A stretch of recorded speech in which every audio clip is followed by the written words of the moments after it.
Des éoliennes plus hautes que des cathédrales. Des parcs éoliens toujours plus étendus. En Europe, des régions entières changent de visage. Et les rotors tournent à quelques pas des villages. Moi, c'est ma vie ici, je déménagerai pas. C'est pas possible, je me bats pour rester vivre chez moi. La contestation contre les parcs éoliens prend de l'ampleur. On les trouve laids et surtout trop bruyants. Il n'y a pas de vent, qu'est-ce qu'on fait? C'est une catastrophe, une tyrannie exercée par ceux qui imposent cela aux autres.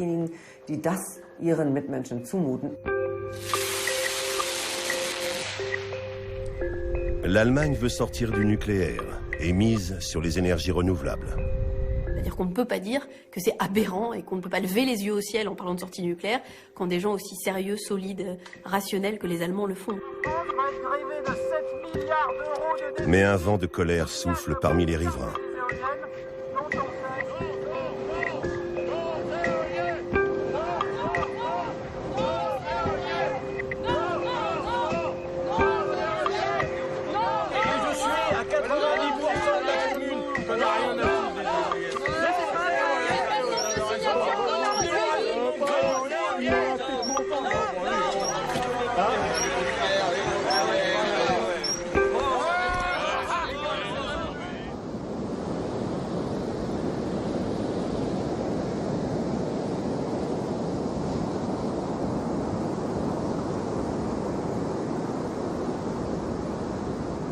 Le vent d'ouest pousse les vagues vers les côtes de Normandie.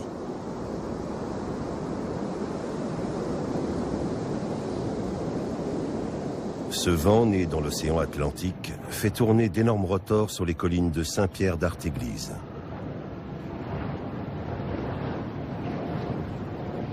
Quatre éoliennes. La France n'en est qu'à ses débuts en matière d'énergie renouvelable.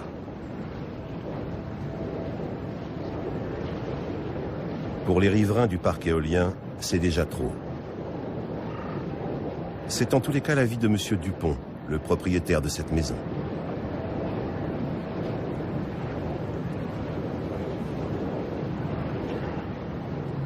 Il raconte son histoire à qui veut l'entendre. La construction du parc éolien aurait rendu malade ce couple de personnes âgées et endommagé la petite maison. Presque tous les murs sont fissurés.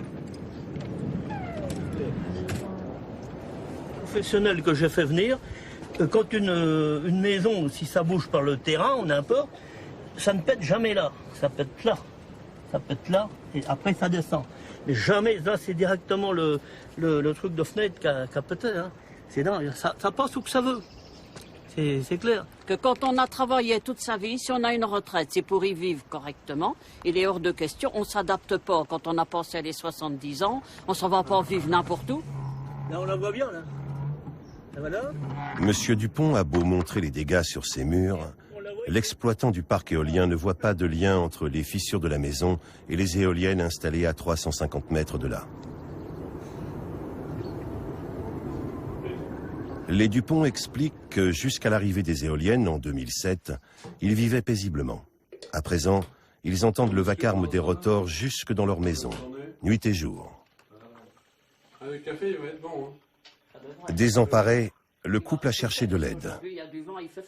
Hervé Texier est professeur de physique à la retraite.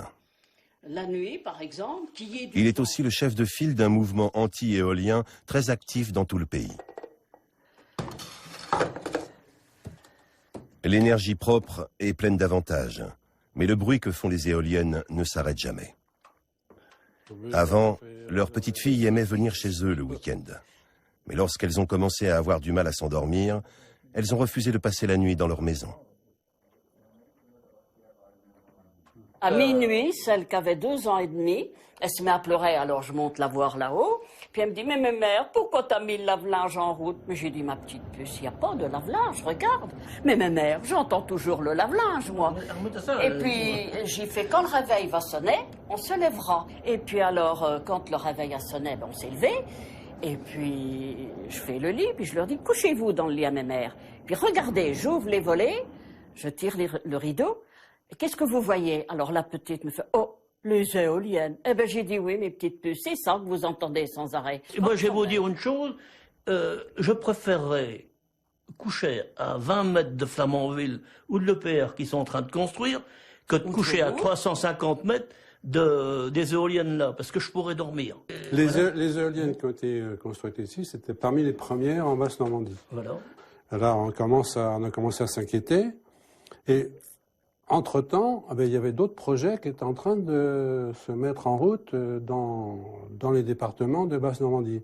Et c'est là où, en fait, on a décidé à plusieurs de se réunir ensemble pour voir ce qu'on pouvait faire ensemble, de façon solidaire. C'est là qu'on a créé une fédération qui s'appelle Basse-Normandie Environnement. Alors que c'est le contraire. Sous ses airs de sympathique retraité, Hervé Texier est un redoutable activiste. Il suffit qu'il arrive quelque part pour que les gens commencent à s'organiser pour protester. Le schéma d'un poste de livraison. Il a d'ailleurs conseillé les Dupont lorsqu'ils ont porté plainte et les a mis en contact avec des avocats.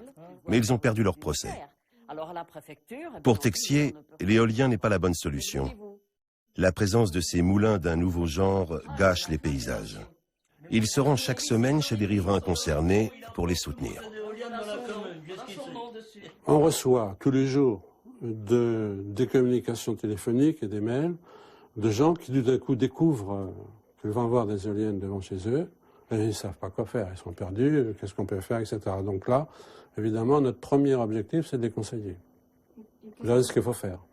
Qu'est-ce qu'il faut faire? Créer une association.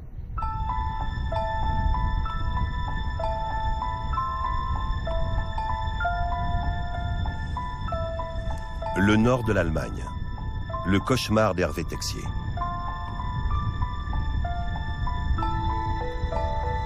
« 23 000 éoliennes ont déjà été installées dans le pays. Avec la sortie du nucléaire, le gouvernement s'est fixé un objectif ambitieux. D'ici à 2020, un quart du courant électrique devra provenir de l'énergie éolienne. Et l'Allemagne vise le tout renouvelable d'ici 2050.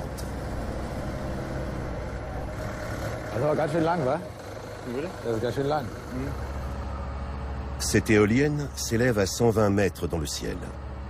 Elle doit fournir de l'électricité verte à des milliers de foyers.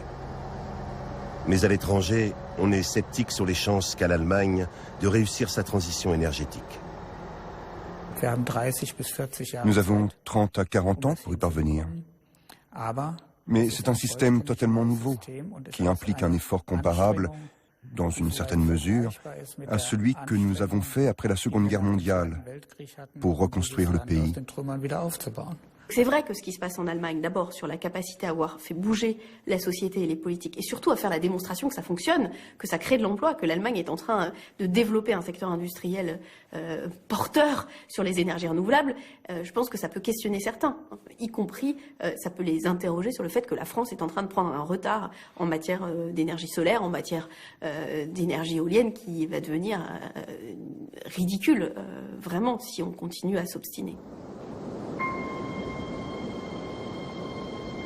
L'usine de retraitement du combustible nucléaire de La Hague en Normandie. Elle est située juste en face de la centrale nucléaire de Flamanville. Le nucléaire assure à la France les 3/4 de ses besoins en électricité.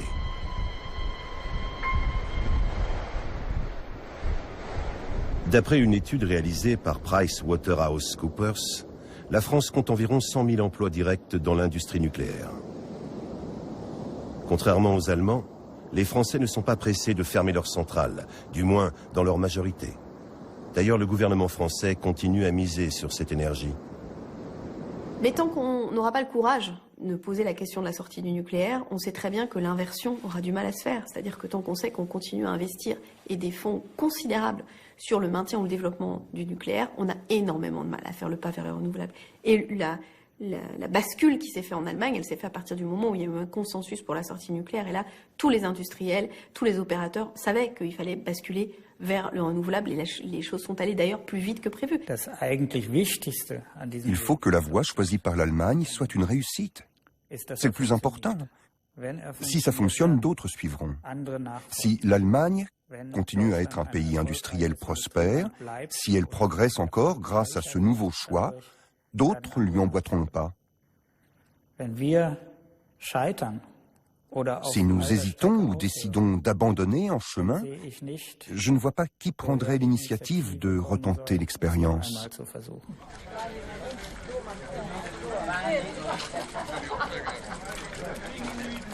Ce jour-là, à Langenhorn, un village de Frise du Nord, des centaines d'habitants sont réunis dans la salle polyvalente.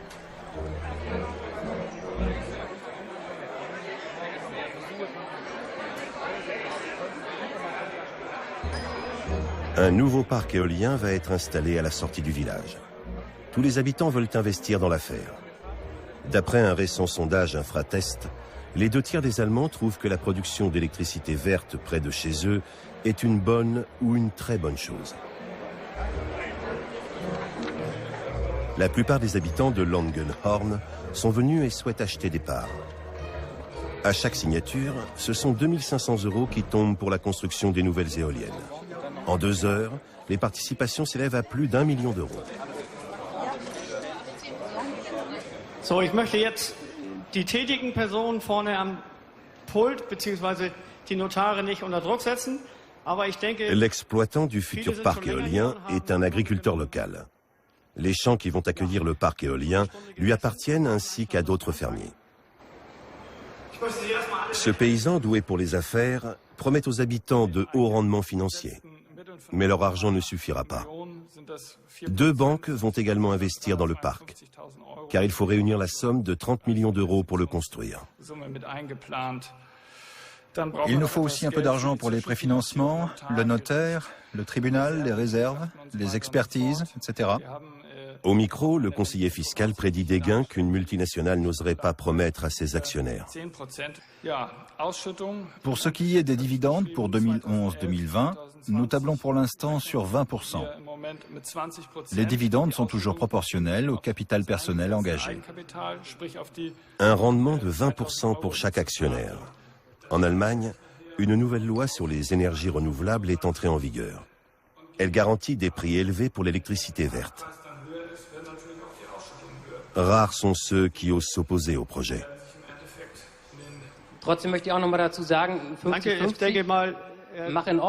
Je voulais tout de même dire que le paysage qui est là dehors n'est pas la propriété exclusive des exploitants. Le paysage, c'est un bien commun qui appartient à la société, à nous tous. C'est donc à la société de décider si elle veut construire ou pas des éoliennes.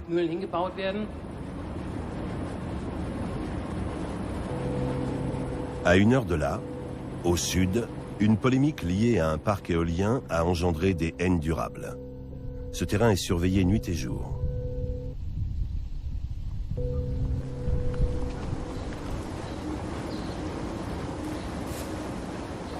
Quand Jutta Reichhardt et Marco Bernardi ont quitté le bruit de la ville pour s'installer ici, ils espéraient y trouver un havre de paix. Mais voilà des années que ce rêve a pris fin. Entre-temps, plus d'une centaine d'éoliennes ont été installées à portée de vue de leur jardin. La plus proche se trouve à seulement 320 mètres. Lorsqu'il a été question d'en installer d'autres juste à côté, dans cette prairie, Jutta Reichhardt a créé un comité de défense. Quand on s'oppose à ce qu'une minorité de personnes s'enrichissent grâce à la location de leur terrain pour installer des centrales éoliennes, comme la plupart des agriculteurs auraient aimé le faire ici, on crée des rancœurs. Cette hostilité se manifeste par des actes de violence qui ne se cantonnent pas à des intimidations, des appels anonymes, des disputes, des plaintes, etc. Ce sont de vraies menaces. Les gens disent « Si on vous attrape, on va vous passer à tabac. On va brûler votre ferme. »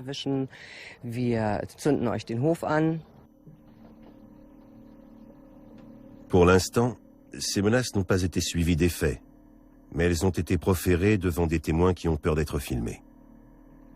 Depuis, le mari de Jutta Reichhardt a installé des caméras de surveillance pour repérer d'éventuels indésirables.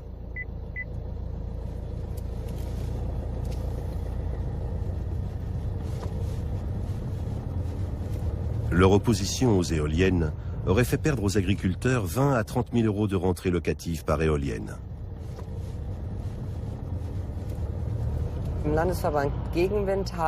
L'association Gegenwind comprend désormais 75 comités d'action. Et parmi ces 75, il y en a beaucoup qui ont organisé un référendum local. En tout, il y a eu 25 référendums dans 25 communes. Et sur ces 25, le non l'a emporté 22 fois. C'était donc un non à l'installation d'éoliennes dans les communes en question. Un beau succès, évidemment. On a ainsi empêché la construction d'autres parcs éoliens.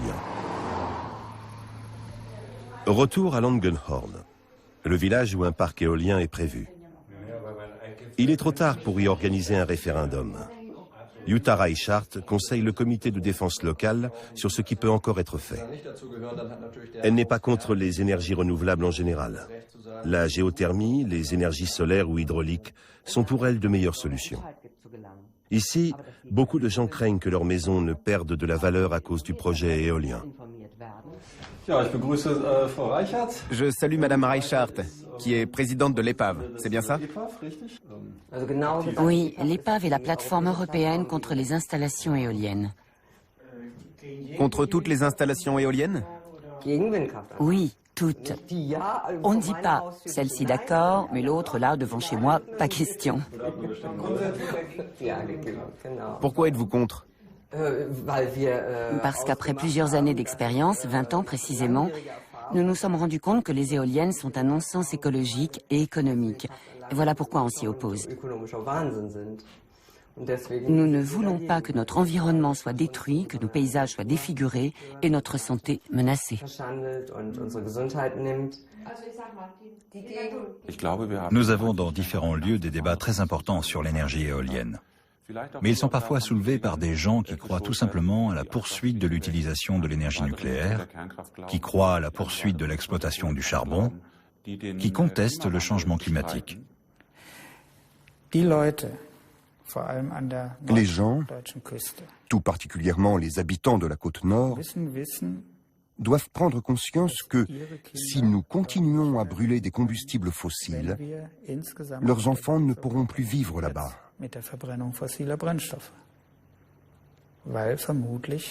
Parce que tôt ou tard, le niveau de la mer montera et ils y perdront encore plus.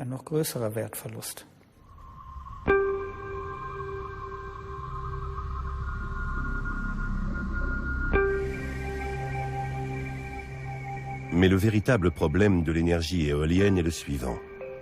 Que fait-on quand il n'y a pas de vent? Les transports, les usines, les foyers, tout doit continuer à fonctionner, même par temps calme.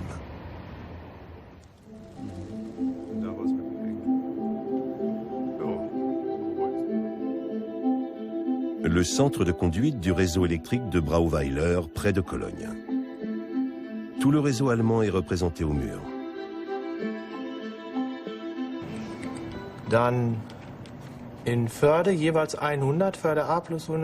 L'ingénieur de service demande d'alimenter davantage le réseau en courant. Toutes les centrales entendent son ordre. Herne 3 plus 50, Herne 4 plus 75. Il est 8 heures du matin. L'Allemagne se réveille. On fait du café, on part travailler. Ce matin-là, les Allemands ont besoin de plus d'électricité que d'habitude. En quelques minutes, ils ont utilisé des milliers de mégawatts. On a une répartition de charge inhabituelle. Le vent va souffler plus fort aujourd'hui? Non, on ne prévoit pas davantage de vent. On n'atteindra pas 400 mégawatts? Non. Aujourd'hui, le vent est faible. Et vous pouvez voir qu'actuellement, on a pour toute l'Allemagne une réserve d'énergie de 384 mégawatts. Ces 384 mégawatts représentent à peu près 1 à 1,5% de la capacité totale de l'énergie éolienne. Autrement dit, si on dépendait entièrement de cette source d'énergie, on devrait couper l'électricité à 98% des usagers, des foyers, tout simplement parce que l'énergie n'est pas au rendez-vous.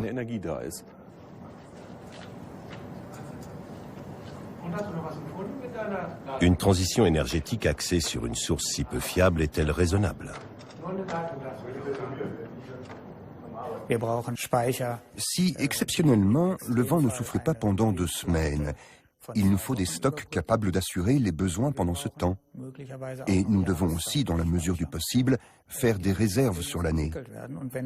Il faut qu'on développe le système de stockage. Il serait impossible de passer à 100% d'énergie renouvelable dans les conditions actuelles. Mais avant qu'il y ait des systèmes de stockage à des prix abordables, il s'écoulera des décennies. En attendant, en plus de ses 23 000 éoliennes, l'Allemagne a besoin de ses centrales au gaz et d'autres sources d'énergie, notamment de l'électricité produite par le charbon.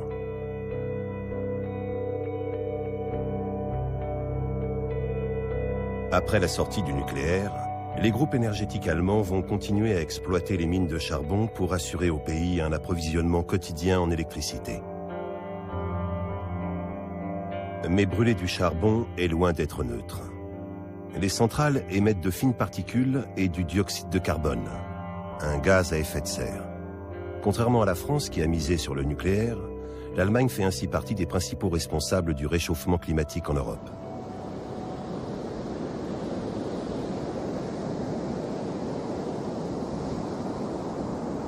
Très loin du parc éolien allemand et des centrales à charbon, la Normandie.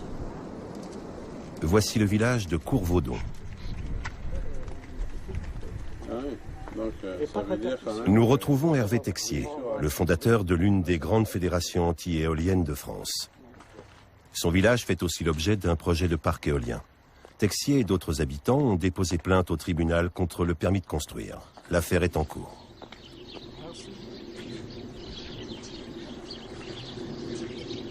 Son avis est clair. Au lieu de planter des éoliennes n'importe où dans le paysage, les Français feraient mieux d'économiser l'électricité. Cela suffirait déjà à fermer quelques centrales nucléaires. À la maison, par exemple, on peut se couvrir quand il fait un peu froid. La lutte contre les éoliennes n'a pas non plus besoin d'un grand quartier général. Il faut juste un ordinateur et un téléphone. Oui, Yuta? Ça va? Ah ben ici ça va et il fait pas très beau mais on a de la pluie. Au bout du fil, Jutta Reichhardt, la militante anti-éolienne allemande. Ils se connaissent depuis des années. J'ai pas reçu de consigne là-dessus. Non, c'était simplement qu'on puisse parler un petit peu des problèmes éoliens. Ils mettent en place des stratégies communes et s'encouragent mutuellement. Malgré tout, je te souhaite de bien continuer. Et puis nous, demain, on va crier non aux éoliennes.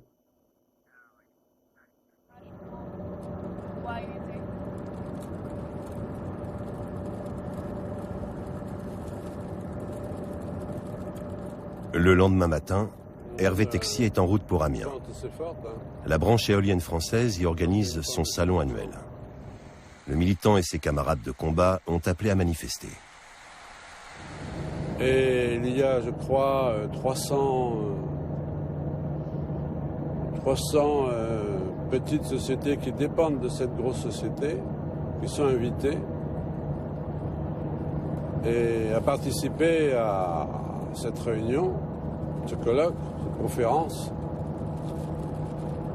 Et si ça se passe à Amiens, en Picardie, c'est parce que le conseil régional de la région de Picardie veut que ce soit à Picardie qu'il y ait le plus d'éoliennes par rapport aux autres régions en France. Pour l'instant, il y a 400 éoliennes en Picardie et 4000 dans toute la France. Oui? Ça marche là? Non aux éoliennes en Picardie! Dernier essai de haut-parleurs sur le parking.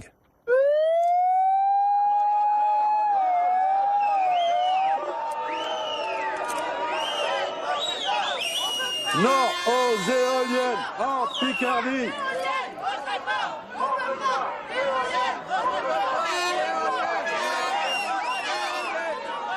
Devant le parc des expositions d'Amiens, plus d'une centaine d'opposants à l'éolien sont déjà en train de manifester.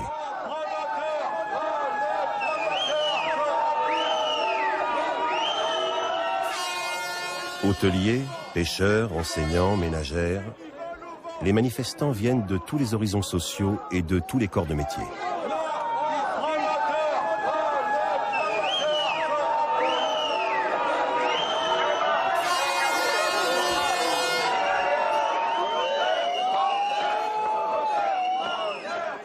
Les manifestants assiègent l'entrée du hall des expositions depuis 2 heures. Personne n'est venu leur parler. Et puis le vice-président de région, Christophe Porquier, se décide enfin à sortir de la salle. C'est lui qui a eu l'idée du salon. Non, le débat. La société des éoliennes aussi, elle a fait une étude d'impact qui correspond... La dame en rouge habite près d'un parc éolien. Elle se plaint d'insomnie et de maux de tête causés par les engins. Mais Christophe Porquier espère créer 1000 emplois grâce aux futures centrales éoliennes. 42-47 décibels. Mode de production d'énergie. Pas de vent, qu'est-ce qu'on fait? Je voudrais vous dire aussi aujourd'hui, c'est clair, mais je n'ai jamais été dans la négation par rapport à ça. Moi j'entends ce que vous dites. Et il y a plein d'autres activités aussi par ailleurs qui mériteraient d'être plus sérieusement encadrées, comme les téléphones portables, et je pense qu'on pourra se rejoindre là-dessus. Hein? Donc moi je suis pas pour nier les problèmes. S'il y a des problèmes, il faut les regarder. Et par ailleurs, je vous invite à réfléchir vraiment au modèle énergétique que vous défendez. Excusez-moi, quand on est au pied des éoliennes, on est obligé de réfléchir tous les jours. Monsieur le vice-président, une dernière chose. Vice-président, une dernière chose. Vous avez entendu... Hervé Texier et Madame Do, la dame en rouge, se sont rencontrés dans le cadre de l'opposition aux éoliennes. L'altercation avec le vice-président n'a mené à rien.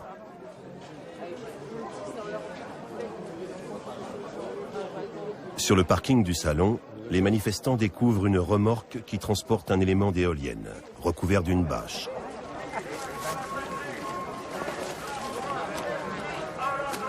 Alors c'est un fabricant allemand, Enercon, l'un des leaders mondiaux d'éoliennes. Et ces machines viennent directement d'Allemagne. Donc elles alimentent le marché français.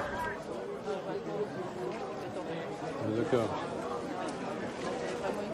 Ces pays-là arrivent à monter une éolienne en 24 heures. Donc de toute façon, il n'y aura pas de construction éolienne chez nous. C'est impossible. Elles sont toutes importées. Dans ce secteur, la plupart des emplois résultent de la fabrication de nouvelles éoliennes. Mais pour l'instant, la France n'assure pas sa propre production. J'ai rien contre le travail des étrangers, mais il ne faut pas qu'on nous dise que ce sont des emplois en France pour les Français. En plus, les ingénieurs, les techniciens qui viennent installer les éoliennes ou qui maintiennent les éoliennes sont généralement ceux qui fabriquent les éoliennes, c'est-à-dire les Danois et les Allemands. Nous, on a tiré des bonnes expériences qui se font dans les pays d'à côté et qui nous semblent très intéressants, qu'il y ait des entreprises parfaitement capables de continuer à progresser, à avancer et à construire des centrales et des éoliennes de qualité. Parce que si on devait compter sur l'industrie française aujourd'hui, on serait bien en peine d'installer une quelconque éolienne en France.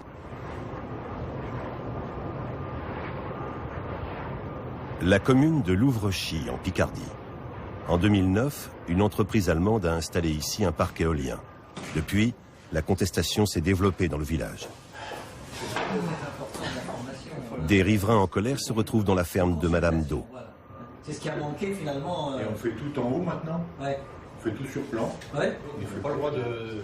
Et aujourd'hui, avec tous les bâtiments d'élevage qu'on extériorise... Quand le parc éolien était à l'état de projet, les gens réunis aujourd'hui n'avaient rien contre. Ils vont faire que suivre.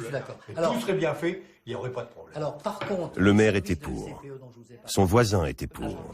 L'agriculteur d'en face aussi.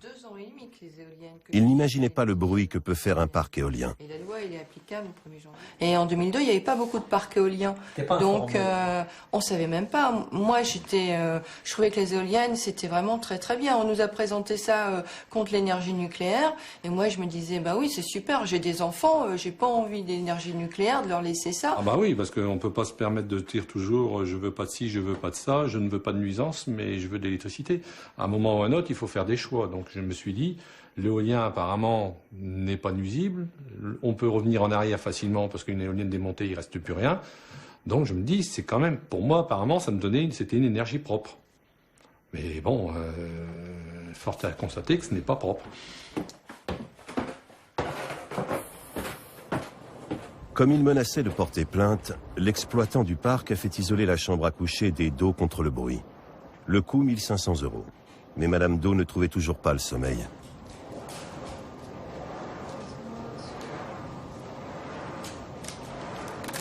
L'homme d'affaires allemand leur a proposé de l'argent pour déménager. Et 5 000 €, ouais, je lui ai demandé s'il veut déménager lui pour 5 000 €, s'il veut déplacer toute sa famille pour 5 000 €, etc. Et puis je sais pas, moi tous les gens dans le village je le connais, on est ici quoi, on n'a pas à devoir déménager parce qu'ils viennent implanter un parc éolien. En fait, je sais pas, ils sont assurés aussi. À la limite le parc, s'il n'est pas, moi j'étais là avant eux. Donc c'est tout, j'étais là avant eux, maintenant il y a des nuisances sonores, je n'ai pas à subir leurs nuisances sonores, leurs machines ils peuvent en faire ce qu'ils veulent, mais moi je resterai là et je n'ai pas à subir le bruit.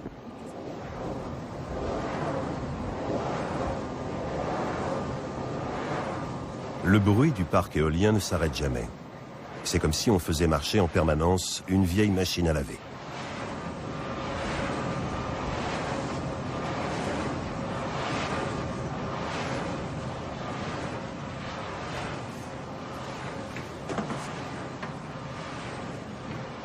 Madame Do a subi une opération de l'oreille interne.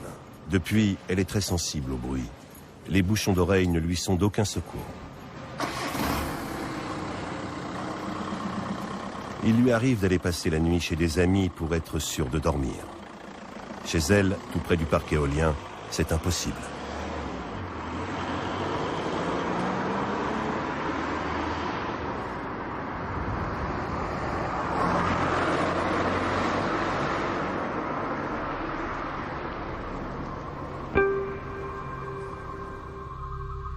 Les exploitants allemands de parcs éoliens se heurtent depuis des années à un tout autre problème.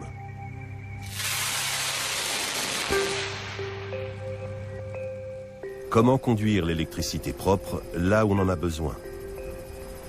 Pour réussir la transition énergétique, l'Allemagne devra raccorder chaque parc éolien à de nouvelles lignes performantes. Mais il manque des milliers de kilomètres de tracés.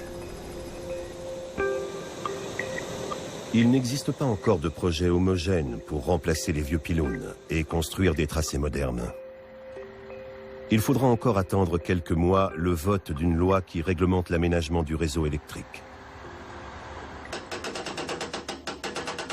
Mais les gestionnaires de réseau, les grands groupes allemands qui exploitaient auparavant l'énergie nucléaire et le charbon, n'ont pas l'air pressés. Or, sans nouveaux câbles, les parcs éoliens ne pourront pas écouler leur électricité verte. Certains exploitants exigent d'avoir leur mot à dire dans le renforcement de la part des énergies renouvelables. Mais dans ce cas, autant renvoyer notre Parlement à la maison. Et nous pouvons aussi congédier la chancelière avec son projet de transition énergétique. Si ce sont E.ON, Vattenfall et NBW qui déterminent ce qu'il faut faire, ils diront que ces aménagements ne sont pas envisageables. Pour Hervé, les problèmes que rencontrent les exploitants de parcs éoliens en Normandie ne sont que justice.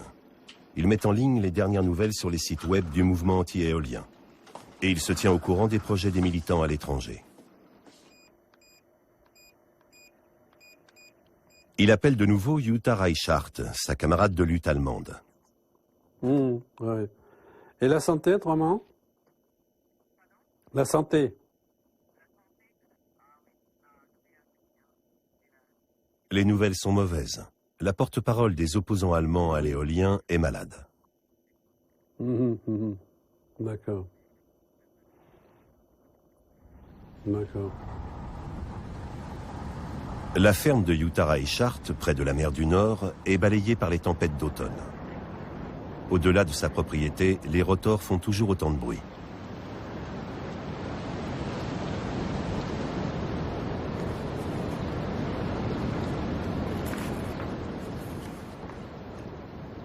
À 55 ans, Jutta a un cancer des ganglions lymphatiques.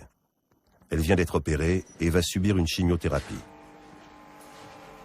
Le couple dort mal. Les éoliennes s'entendent jusque dans leur maison. Le cardiologue a prescrit des bêta-bloquants. Selon lui, le stress provoque de l'hypertension et des perturbations du rythme cardiaque. En fait, Jutta aurait besoin de calme. La chimio a naturellement des effets secondaires redoutables. Ce qu'on appelle si joliment effet secondaire n'est rien d'autre qu'une intoxication. Toutes les sensations disparaissent. On n'a plus vraiment de goût, on n'entend plus aussi bien, on ne voit plus aussi bien et même le toucher est atteint. Quand des amis me demandent comment je me sens, je réponds que je vis un enfer.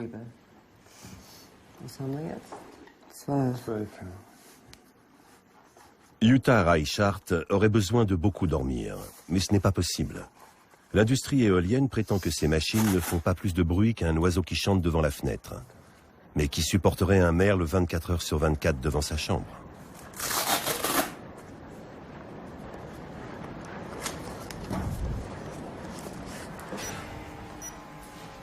Tous les deux affirment qu'ils entendent le bruit des éoliennes. 141,99, 101 Puls. Même quand les fenêtres sont fermées. Et puis une vibration. On ressent sans cesse des vibrations dans la région du plexus solaire. On n'arrive pas à s'en débarrasser.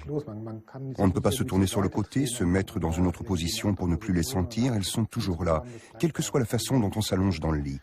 Et cela nous tient éveillés. Et puis, il faut toujours qu'on se lève, c'est un besoin. On ne peut jamais dormir plus de 5 heures d'affilée.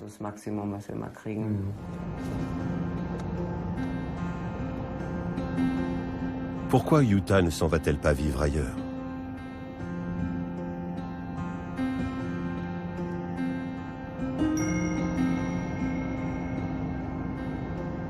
Parce que son mari devrait repartir à zéro sur le plan professionnel. En tant qu'expert automobile, il dépend de ses clients locaux.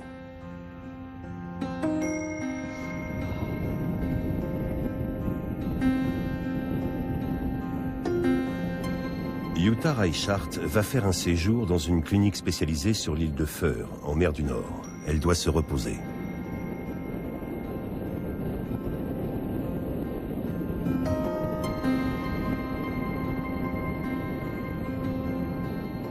Ils rêvent tous les deux de partir un jour s'installer dans le sud de la France. Ils parlent souvent de ce qui se passerait s'ils pouvaient se débarrasser de leur maison. Pour l'heure, Jutta doit passer 3 semaines sur l'île. Cornelia Kaufmann est le médecin-chef du service d'oncologie de Wiekhofer. Gabi, vous pouvez m'apporter le dossier de Madame Reichhardt dans sa chambre? Merci. Avec mon mari, on ne dormait presque plus à cause du bruit que les éoliennes faisaient en permanence. C'était déjà très dur à ce moment-là. Bon, si vous aviez la possibilité de sortir de cette situation qui vous pèse, ce serait vraiment une bonne chose. Le stress sous toutes ses formes, des troubles du sommeil aussi importants, ce n'est pas bon pour la santé.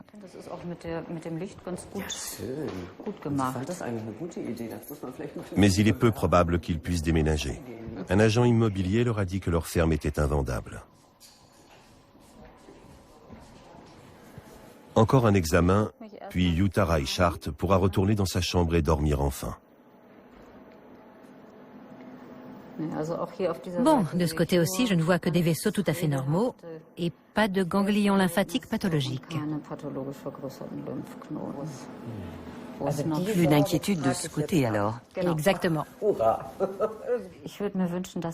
Je souhaiterais qu'on se penche dès maintenant et sérieusement sur cette question. Le cas de Madame Reichhardt m'en a convaincu. Et ce, d'autant plus que nous souhaitons développer l'éolien comme énergie renouvelable. De nombreux projets sont déjà en cours. Il faudrait se demander le plus tôt possible si cette nouvelle énergie ne risque pas de causer des problèmes. En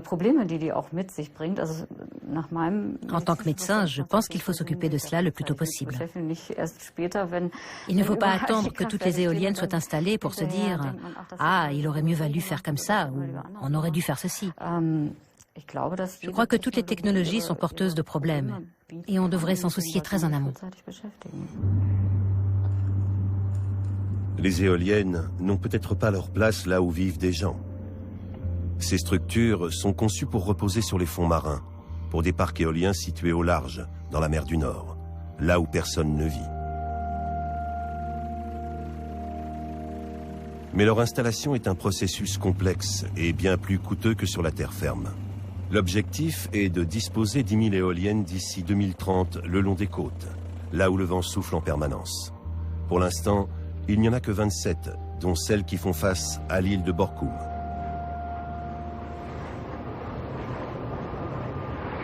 La France aussi a de grands projets de parcs éoliens en mer. Mais jusqu'à présent, les rotors ne tournent que sur terre. Les 4000 éoliennes françaises suffisent tout juste à assurer 2,5% des besoins du pays en électricité.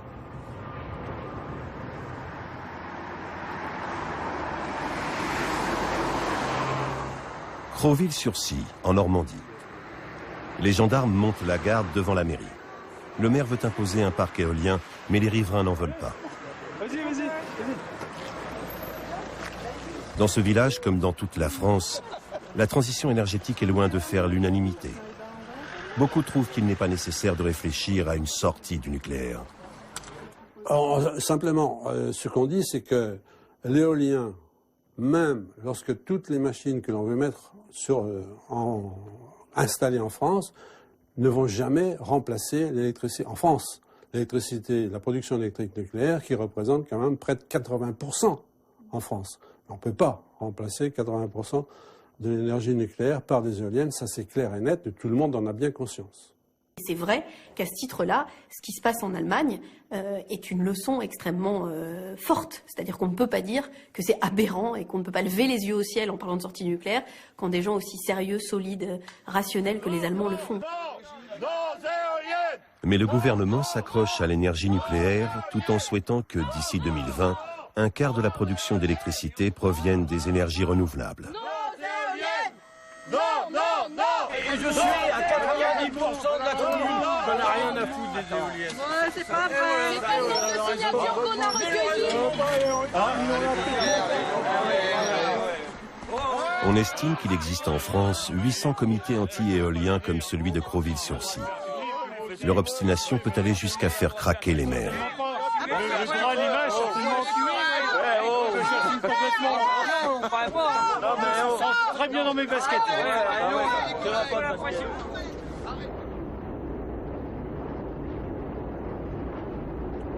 Et en Allemagne, qu'en est-il?